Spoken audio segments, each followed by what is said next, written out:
नमस्कार दोस्तों, welcome back to our channel stories behind. और हम आ चुके हैं अपनी पहली स्टोरी लेकर, जिसका आपको बेसब्री से इंतजार था। दोस्तों, आप जुड़ चुके हैं मयंक त्यागी के साथ और हम अपनी पहली स्टोरी लेकर आपके सामने आ चुके हैं। दोस्तों, एक ऐसे शख्स की स्टोरी है जिसमें एक शख्स जिसका नाम रवि एलियस कालू है, उनसे गलती से 2 मर्डर हो गए और वही शख्स आज हमारे सामने बैठे हुए हैं, रवि एलियस कालू। तो कालू भाई, रवि भाई, मैं आपका अपने शो में हार्दिक स्वागत करता हूं और मैं आपसे जानना चाहूंगा कि किस वजह से आपसे जो 2 मर्डर, आप जैसा कि आपने बताया कि गलती से आपसे 2 मर्डर हुए, तो वो मर्डर कैसे हुए, क्या था मतलब आपके जीवन में जिसकी वजह से वो 2 मर्डर हो गए और कैसे आपके जीवन की शुरुआत हुई थी और आज आपका जीवन कहां पर है? कुछ नहीं सर, मैं बचपन में स्कूल पढ़ता था, 4th-5वीं क्लास में। मेरे को बंदे परेशान करते थे, गली मोहल्ले के स्कूल टाइम के बदमाश थे वो, जिससे मेरे मम्मी पापा भी डरते थे, मेरे भाई बहन भी डरते थे उससे, उनसे। वो मुझे परेशान करते थे, मैं स्कूल जाता था, मेरे पैसे मम्मी उस टाइम पे 10-5 रुपए देती थी मम्मी, 10-5 रुपए मेरे छीन लेते थे, सिगरेट जाते थे उसकी। फिर मैं ऐसे करते थे, घर से कल ज्यादा पैसे लेके आई हो, 100 रुपए लेके आई हो, 200 रुपए लेके आई हो। फिर मैं उनसे डर के मारे मुझे मारते थे, मेरे चाटे मारते थे, मेरे बस्ता छीन लेते थे, मेरे को टॉर्चर करते थे। फिर मैं घर से पैसे चोरी करके अपने मम्मी पापा के, मेरे पापा सब्जी बेचते थे, उनके पापा के पैसे रखे रहते थे, मैं अपने पापा के पैसे चोरी करके लेके जाता था, वहां पे जाकर उनको 100 रुपए देता था। फिर मुझे परेशान करते थे, मैं 100 रुपए देके मैं अपना पीछे छुड़वाता था उनको। फिर मेरे को टॉर्चर करते थे, आए दिन कभी मारते थे, कभी मेरा खाना छीन लेते थे, कभी मेरी बुक छीन लेते थे, कभी मेरे 100, कभी 500, कभी 200 ऐसे पैसे घर से पैसे मंगवाते रहते थे। फिर मैं कहाँ तक बर्दाश्त करता, फिर बर्दाश्ती में जी मेरे से हासिल हुआ नहीं थी। एक दिन मैं घर से पिट के गया था, मम्मी ने मारा था मेरे को, पैसों के चक्कर में, पैसे कहाँ गए ऐसे ये वो। तो उन्होंने उस दिन ही मुझे जाकर मुझे उन्होंने मारा। एक जैसे मेरे से वहाँ पे जी उन्होंने मेरे चाटे वाटे मारे, मेरे से पैसे छीन लिए और जी मेरा बैग भी छीन लिया जी। वहाँ पे खुंदक में जी मैं आ गया जी, मेरे को कुछ दिखाई नहीं दिया उस टाइम पे। वहाँ पे जी ईट पड़ी थी, मैंने ईट उठा के जी उनके सर में मार दी, जिससे जी वो मर गया जी। तो आप बेसिकली आप अपने बचाव के लिए, क्योंकि आपको वो परेशान करते थे और जैसे कि आपने बताया कि आप घर से पैसे चुराने लग गए थे, तो ये सिलसिला वहां से शुरू हुआ जब आपके घर पे आपकी मार पड़ी और आपको आपकी माँ ने बोला कि भाई ये पैसे कहाँ जा रहे हैं। तो उस दिन शायद आपके दिमाग में आया होगा कि यार मैं अपने घर से पैसे चोरी करके और कुछ गुंडे बदमाशों के लिए पैसे लेके जा रहा हूँ। तो आपका शायद उस दिन वो दिमाग फिर गया और आपने वो डिसीजन लिया कि यार आगे से मैं अभी इनकी बदमाशी नहीं झेलूंगा। मैं तो सर बहुत ज्यादा परेशान हो चुका था उन लोगों से। आए दिन मेरे को टॉर्चर करते थे, आए दिन मुझे मारते थे। मेरे कितनी बार मैं कम से कम मैंने 10-5 बार तो मैंने उनको पैसे दे चुका था। उसके बाद भी मुझे परेशान करते थे, मुझे टॉर्चर करते थे। फिर मैं क्या करूं, मैं बस उस दिन मेरे को उन्होंने मारा, उस दिन मेरे से गुस्सा बर्दाश्त हुआ नहीं। पता नहीं क्या मेरे दिमाग में बैठा हुआ था, काल उनके लिए बैठा हुआ था मेरे दिमाग में, मेरे से बर्दाश्त हुआ नहीं। उस दिन उन्होंने बहुत ज्यादा मारा। उन्होंने वहां पे ईट पड़ी थी, खुंदक में आके मैंने भी कुछ सोचा ना समझा, मैंने भी उनके सर पे ईट मार दी, जिससे वो हादसा हो गया जी। मैं माफी चाहता हूँ जी, मेरे से जो हादसा हो गया मुझे माफ कर दिया जी। तो जब आपसे ये हादसा हुआ, जब आपको पता लगा कि यार मैंने एक बंदे को ईंट मारी और वो तुरंत मर गया था या उसको कुछ टाइम बाद मरा या हॉस्पिटल है, जो कि क्या था? नहीं सर, फिर उसको हॉस्पिटल लेके गए थे। मैं तो फिर मार के वहां से चले गया था। मैं तो मार के सर मेरे को मैं भाग गया था सर वहां से। फिर उसको कुछ टाइम बाद उसको हॉस्पिटल में ले गए थे। हॉस्पिटल में अगले दिन मेरे को पता चला था वो ऐसा लड़का मर गया वहां पे। जब मुझे पता चला था तो भाग के आप गए कहाँ थे? मैं अपने रिश्तेदार के यहाँ पे चले गया था, रिश्तेदारों में भाग गया था, मैं अपने मामा के पास। तो जो आपसे ये गलती से मर्डर हुआ, इसके लिए आपने सजा भी काटी? हाँ सर, मैंने सजा काटी। 9 महीने जेल में, बाल सुधार उस टाइम मेरी उम्र 16 साल उम्र थी मेरी। अच्छा, 16 साल की उम्र में आपसे मर्डर हो गया था। और कौन सी कक्षा में पढ़ रहे थे आप, कौन सी क्लास में थे आप? सर मैं 6ठी क्लास में था उस टाइम पे, मैंने 5वीं पास कर ली थी, 6ठी क्लास में पहुंचा था। अच्छा, 6ठी क्लास में थे जब आपसे ये? सर मेरी 16 साल उम्र थी उस टाइम पे। अच्छा, 16 साल मेरी उम्र थी। तो बाल गृह में आप, जैसे मैंने सुना है कि बाल गृह होता है कि बच्चों को वहां पर सुधारा जाता है और आगे जो गलती वो करके वहां पहुंचते हैं वो गलती ना दोहराएं, इस करके वहां तो सुधारा नहीं जाता, वहां तो बिगाड़ा जाता है। और अच्छा, बाल गृह में आप सर वहां तो बिगाड़ा जाता है। और वहां तो सीधा बोलते हैं, अगर तुम शरीफ बन के रहोगे तो काम झाड़ू पोछा लगाते रहोगे। अच्छा, अगर हरामी बन के रहोगे, सही भाई बन के रहोगे, तो फिर अपने घर से पैसे मंगाओ और हमारे को दो, हमारा खर्च करो, हमारा ध्यान रखो। तो सर मेरे उस दौरान मेरे लड़ाई झगड़े भी हुआ। मैं बाल रिश्तेदार में सर मुझे वहां भी परेशान कराया गया जेल में। जो वहां के पुराने भाई लोग थे, जिनको 8-10 डेढ़ डेढ़ साल हो रखा था वहाँ पे। जो पुराने भाई थे वहाँ पे वो मुझे परेशान करते थे। मेरे घर वाले मुझे कपड़े देके जाते थे, मेरे कपड़े भी छीन लेते थे वो लोग भी मुझे परेशान करते थे। फिर मेरे को वहाँ पे दो चार आदमी और थे, उन्होंने मेरे को बताया अगर तुम यहाँ पे भाई शरीफ बन के रहोगे तो तुम्हें परेशान करा जाएगा, अगर तुम हरामी बन के रहोगे तो तुम्हें थोड़ा सा सही रखेंगे। फिर सर मेरा भी लड़ाई झगड़ा हुआ वहाँ पे, फिर मैं भी थोड़ा हरामी बना, मैं भी पीटा, मेरे को मारा, फिर मैं भी पीटा थोड़ा बहुत, फिर मैं भी थोड़ा हरामी बना। तो मतलब बाल गृह में आप बोल रहे हो कि जैसे अगर आप भी थोड़े दबंग बन के रहोगे तो ही आप वहां पर रह सकते हो, वरना आपका वहां पर मिसयूज होगा, लोग आपको सताएंगे। वहाँ पे शरीफ बनने की तो जो बाल गृह के अंदर पुलिस की व्यवस्था क्या है कि जो पुलिस अंदर है वो क्या काम कर रही है, वो ये इन सब चीजों का नहीं ध्यान देती? वो तो सर कुछ भी काम नहीं करती वहाँ पे। दिल्ली पुलिस तो खैर है नहीं वहाँ पे, चौकीदार होमगार्ड सिक्योरिटी थी वहाँ पे। अच्छा। पर दिल्ली पुलिस तो वहाँ पे थी नहीं, पर वो सिक्योरिटी थी वहाँ पे। वो 500 रुपए 1000 रुपए में बिक जाती थी वो। अच्छा। 500 रुपए में तम्बाकू लाकर दे देती थी, 1000 रुपए तो उनको सिगरेट लाकर दे देती थी वो। अच्छा। बस वो लोग अपने गलत काम करवाते, 2-5 हजार में जिस मर्जी को पिटवाते थे, जिस मर्जी को कुछ भी करवा। उन्होंने सिर्फ पैसों से मतलब था, उन्होंने किसी चीज से मतलब था नहीं। जो पैसा देगा उसकी सुनते थे हो, जो पैसा नहीं देगा वो अपने झाड़ू पोछा मारो, अपने पिटो, जो मर्जी करो, उन्हें मतलब ही नहीं है। तो बाल गृह का जो आपका तजुर्बा रहा, जो आपने अनुभव किया, वो मतलब आपके लिए कैसा रहा कि कैसा है वहां का? आप जो आप तो वहां पर होकर आए हो, तो आप जनता से क्या बताना चाहोगे कि बाल गृह की स्थिति क्या है?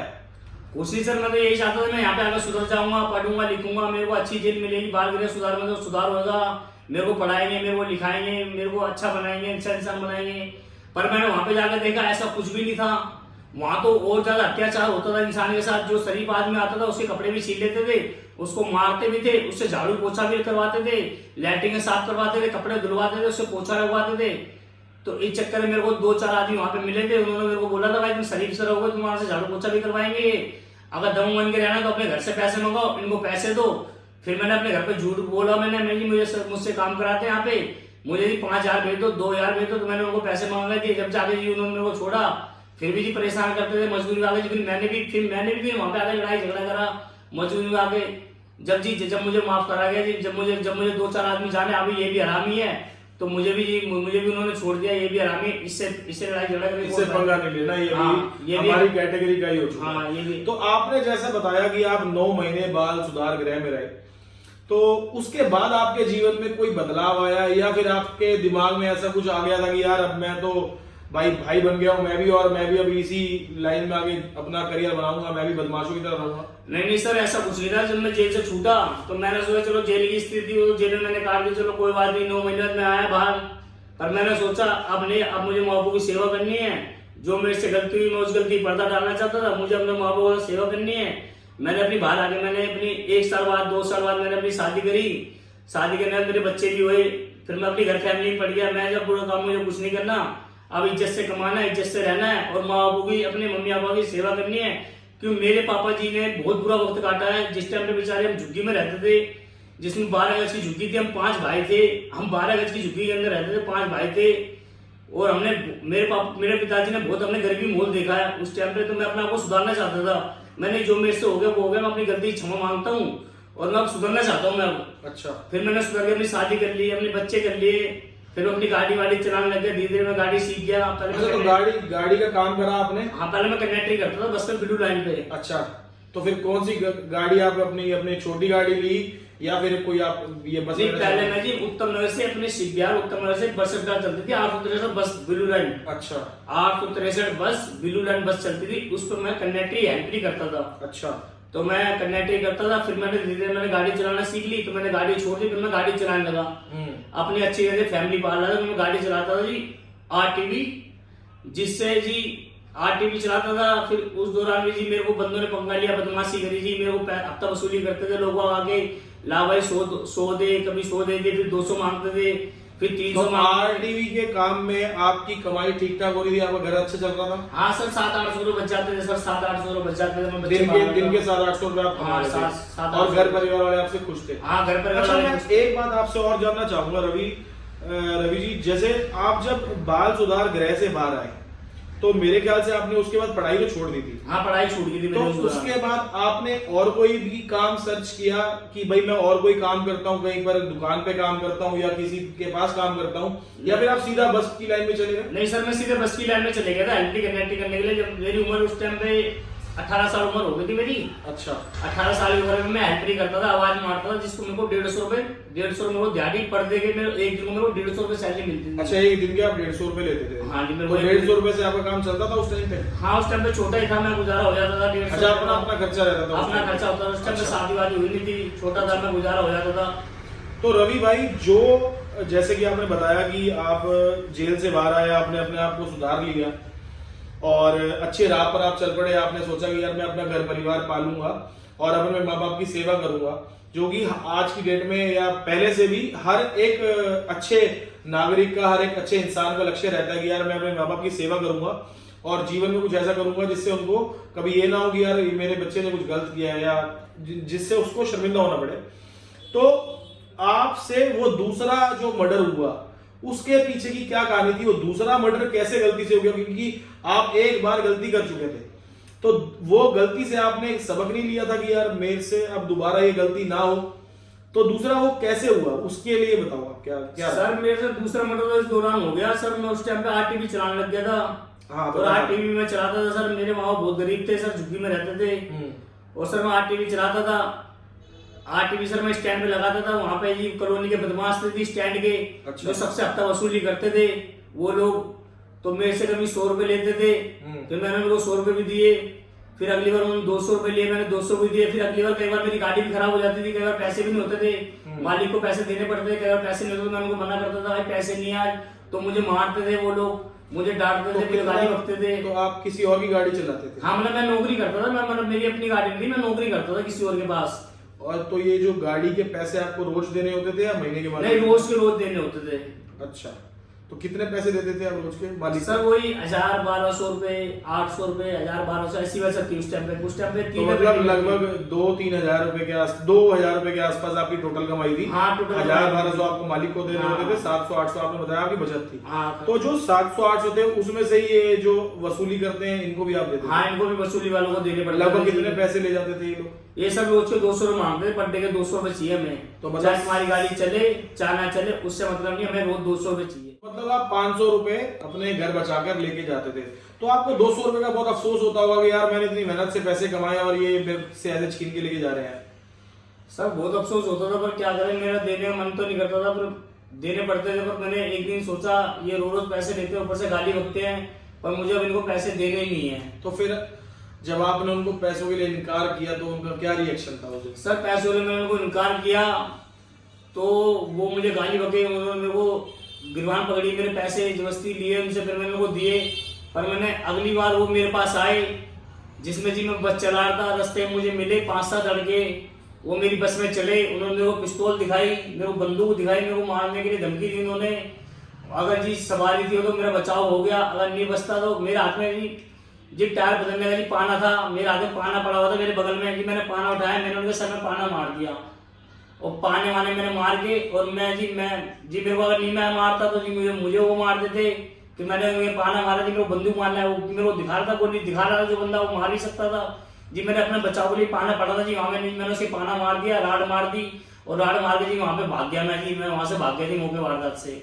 तो आपको उस दौरान पता था कि ये जो मैंने पाना मारा है ये इसको ज्यादा लग गया है, या फिर ये हो सकता है कि इसका मर्डर हो जाए, या सिर्फ तुम बच के भागना चाह रहे थे कि यार मैं बच के भाग जाऊं और भाई मैं इनकी जो ये मेरे को गन दिखा रहे हैं इनसे बचूं, या ऐसा कुछ दिमाग में उस टाइम आया? सर मैंने बचाने की अपना कोशिश करी, मैंने पाना मार के सर मैं भाग गया। फिर मेरे एक दो दोस्त थे मेरे ड्राइवर, उन्होंने मेरे को फोन करा, कालू जिसको तूने पाना मारा है वो बंदा मर गया है हॉस्पिटल में, वो बंदा मर गया हॉस्पिटल में। अच्छा। फिर मैं उसी दौरान मैं होपलेस हुआ, मेरे को टेंशन तो हुई बहुत दिमाग में, वो मर गया है। तो उस टाइम दिमाग में क्या आया कि यार मैं तो दोबारा एक ट्रैक पर आ गया था और अपना जीवन ढंग से गुजार रहा था, और अब मेरे से दोबारा एक मर्डर हो गया तो मुझे दोबारा जेल में जाना पड़ेगा और दोबारा वही नर्क की जिंदगी जीनी पड़ेगी? तो उस टाइम दिमाग में नहीं आई ये चीज? सर दिमाग में आई थी, पर क्या करूँ सर, बहुत परेशान हो चुका था मैं। दिमाग में तो सर बहुत आई थी, मैंने अपनी गलती को अफसोस भी करा, मैंने अपना आप पे खुंदक भी खाई, पर सर क्या करूँ मैं परेशान हो चुका था बहुत ज्यादा, मुझे टॉर्चर करा रहा था बहुत ज्यादा। तो आपका कहने का मतलब ये है कि एक शरीफ आदमी को बदमाश बनाने वाला या तो कोई बदमाश होता है या फिर उसका खुद का मानसिक संतुलन होता है कि जो उसको बोलता है कि भाई तू ऐसे कर्म कर या कांड कर, है ना? तो रवि भाई, जैसा कि आपने बताया कि आपकी स्टोरी में आपसे गलती से 2 बार मर्डर हुए, तो क्या आपको उस चीज का पश्चाताप है कि भाई मेरे से 2 मर्डर हो गए? अब क्या सोचते हो उसके बारे में? अब जब आप हमसे बात कर पा रहे हो, तो अब आप किस बेसिस पे बाहर हो? आपको उन केसों से फ्री हो गए होगा? नहीं सर, मैं बिल्कुल सर 6 साल में जेल काट के आया हूँ। उसी दूसरे दौरान जब मेरा आरटीवी का मर्डर था, उसी दौरान मैं बंद हो गया था जेल में। मेरे घर वालों को परेशान करा जाता, जिसको मैंने अपने आप को सरेंडर करा था कोर्ट के अंदर। तो मैं 6 साल जेल भी रह के आया हूँ मैं। अच्छा, दोबारा 6 साल जेल? हाँ, 6 साल मैंने जेल काटी है। उसके बाद मैंने बाहर आके मैंने अपने आप को सुधारा, और जो अपनी फैमिली के साथ मैं अच्छी तरीके से रह रहा हूँ, और जो मैं अपने बच्चे पाल रहा हूँ जी। मैं कोई गलत काम नहीं करना चाह रहा मैं अब, और जी मैं गलत काम से जी मैं बहुत दूर रहता हूँ जी। तो अब जो आपने प्रण लिया कि भाई मैं गलत काम नहीं करूंगा और मैं दोबारा सही ट्रैक पर चलूंगा, तो ऐसा तो नहीं कि भाई ये गलती तीसरी बार आप कर दो गुस्से में आकर? क्या आप अपना गुस्से पे कंट्रोल पा लिया आपने, या नहीं अभी सर, गुस्सा आ जाता है? नहीं सर, मैंने कंट्रोल मैंने बहुत ज्यादा आ गया सर दिमाग में। अब सर ऐसी कोई गलती नहीं होगी मुझसे। मैं अपनी गलती की क्षमा मांगता हूँ। मैं तो हमेशा ऊपर वाले से दुआ करता हूँ सर। मैं अपने लिए कुछ नहीं मांगता, मैं सिर्फ उनके लिए दुआ करता हूँ सर, उनकी आत्मा को शांति दे।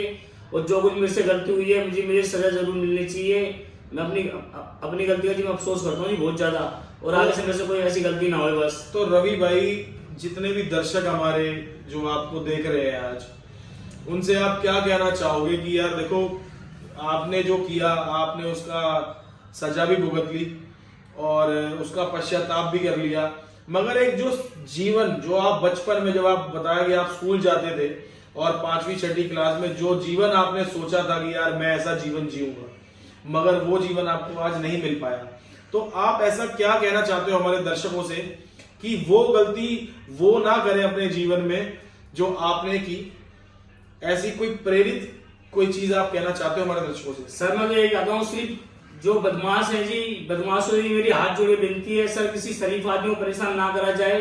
अपने किसी शरीफ आदमी को परेशान ना करो सर। शरीफ आदमी आराम से रह रहा है, उसको कमाने खाने दो जी। बदमाश आदमी से मेरी हाथ जोड़े विनती है जी, कोई शरीफ आदमी को परेशान ना करो बस। और ये मेरी आम जनता से क्या बोलेंगे आप? आम जनता भी आपको देख रही है, आम जनता से आप क्या कहना चाहते हैं? आम जनता से ये कहना चाहता हूँ सर, अपना गुस्से को कंट्रोल करो और अपना आराम से रहो, अपनी घर फैमिली संभालो। कोई अपना गुस्से में बेकाबू ना हो, कि बेकाबू होने वाला जो बंदा बेकाबू हो जाता है, सिर्फ 35 सेकंड का गुस्सा होता है इंसान के अंदर, उसको कंट्रोल करना सीख जाओ बस। और आगे से कोई गलती हो सर, उसको क्षमा करो, उसी गलती को माफ करो। तो 35 सेकंड की 2 गलतियों ने आपको 9 महीने और 6 साल की जो है सजा कटवा दी और आपको नर्क दिखा दिया। तो जो कहते हैं कि यार ये जीते जी नर्क देखना मतलब जेल जाना, ये क्या हकीकत है? सर बिल्कुल हकीकत है सर, नरक बिल्कुल हकीकत है। ये जेल जाना बहुत हकीकत है। नरक जेल में पता चलता है इंसान का क्या नरक है क्या स्वर्ग है, सब जेल में पता चलता है इंसान को। बस ऐसी कोई गलती ना करे, शरीफ इंसान अपने कमाए खाए, अपना आराम से रहे, बीवी फैमिली जगह। जो मेरे साथ हुआ, मैं नहीं चाहता किसी मेरे भाई, किसी मेरे दुश्मन के साथ भी ऐसा हादसा हुए। मैं चाहता हूँ हर कोई अपना इंसान कमाए खाए, अपने बीवी बच्चे पाले। और मैं बदमाश आदमी से मैं हाथ जोड़ता हूँ, किसी शरीफ आदमी को परेशान ना करे, ना करे, ना करे। बदमाश आदमी से मैं हाथ जोड़ता हूँ, शरीफ आदमी को परेशान ना करें। तो गाइस, जैसा कि आपने देखा कि किस तरीके से 35 सेकंड का गुस्सा आपकी 6 साल की जिंदगी या उससे भी अधिक आपकी जिंदगी खराब कर सकता है और आपको नर्क का रास्ता जीते जी दिखा सकता है। तो ये थी कहानी रवि उर्फ कालू की। और जैसा कि इनको भगवान ने 2 बार मौका दिया और अब ये तीसरा मौका जो रवि जी आपको भगवान की तरफ से मिला है, हम अपेक्षा करते हैं कि आपसे ये गलती दोबारा नहीं होगी और आप अपने गुस्से पे कंट्रोल रखेंगे। तो दोस्तों, ये थी हमारी आज की पहली कहानी, जिसमें आपने देखा कि सिर्फ 35 सेकंड का गुस्सा आपकी लाइफ को किस तरह 7 साल या फिर उससे भी अधिक पीछे लेकर जा सकता है। तो आप अपने जीवन में कोई भी ऐसी गलती ना करें जिसका खामियाजा आपको और आपकी फैमिली को भुगतना पड़े। आप कोई भी ऐसा काम ना करें जिससे कि आपकी फैमिली शर्मिंदा हो या फिर आप शर्मिंदा हो। तो मैं आप सभी से यही गुजारिश करता हूं कि इस कहानी से आप एक सीख लें और जीवन में अच्छे रास्ते पर चलें, बुरे रास्ते को निग्लेक्ट करें। और रवि भाई, आप कुछ कहना चाहेंगे आखिर के 2 शब्द? सर मैं ये कहना चाहता हूं अब मैं जी पहले जी मेरे जी ये छोटे मोटे जो गलती थी सर, मैंने अपनी गलती भुगती। पर सर मुझे सर पुलिस सर अभी परेशान कर रही है। पुलिस कुछ भी सर इलाके में कुछ होता है, चाहे यार दोस्त मेरे कुछ भी करते हैं, तो सर पुलिस मेरे को इंक्वायरी करने आती है, मेरे को पूछने आती है, मुझे टॉर्चर करती है पुलिस। बता, मुझे टॉर्चर करती है सर। मैं कोई अब गलत काम करता नहीं हूँ सर। मैंने गलत काम में सर मैंने अपना हाथ जोड़ दिए हैं और मैं अपने बीवी बच्चे पाल रहा हूँ। मैं अपने इंसान बन गया हूँ, मैं अपने बीवी बच्चे पाल रहा हूँ। पर सर पुलिस मेरे को अभी परेशान करती है, मुझे टॉर्चर करती है। बस मेरी हाथ जोड़ के रिक्वेस्ट है सर पुलिस से, सर मुझे परेशान ना करा जाए। मैं अपने बीवी बच्चे पाल रहा हूँ और मुझे कोई गलती होती है तो मैं बिल्कुल अपनी सजा लेने के लिए मैं तैयार हूँ। सजा मेरे को सजा जो देनी है सजा मेरे को वो सजा दो। मुझे बेफालतू परेशान ना करा जाए। मैं अपने बीवी बच्चे पाल रहा हूँ जी, मुझे बेफालतू परेशान ना करा जाए। तो रवि जी चाहते हैं कि अब वो सुधर चुके हैं और एक अच्छे रास्ते पर आ चुके हैं, तो अब वो गलती कोई भी नहीं कर रहे हैं और ना कोई वो गुनाह कर रहे हैं। तो जो भी एरिया की पुलिस है उनको परेशान ना करे, उनकी ये गुजारिश है पुलिस से, दिल्ली पुलिस से। तो हम आशा करते हैं कि दिल्ली पुलिस आपको परेशान नहीं करेगी, क्योंकि अब आप सच्चाई के और अच्छाई के रास्ते पे आ चुके हैं। तो इसी के साथ हम अपना ब्लॉग खत्म कर रहे हैं। So thanks for watching this video. मैं आप सभी का शुक्रिया करता हूं हमारे इस वीडियो को देखने के लिए, और आपसे एक छोटी सी रिक्वेस्ट करता हूं कि आप इस वीडियो को सब्सक्राइब करें, लाइक करें और शेयर करें। Thanks for watching this video और आपको मिलते हैं अपनी अगली वीडियो में। नमस्कार।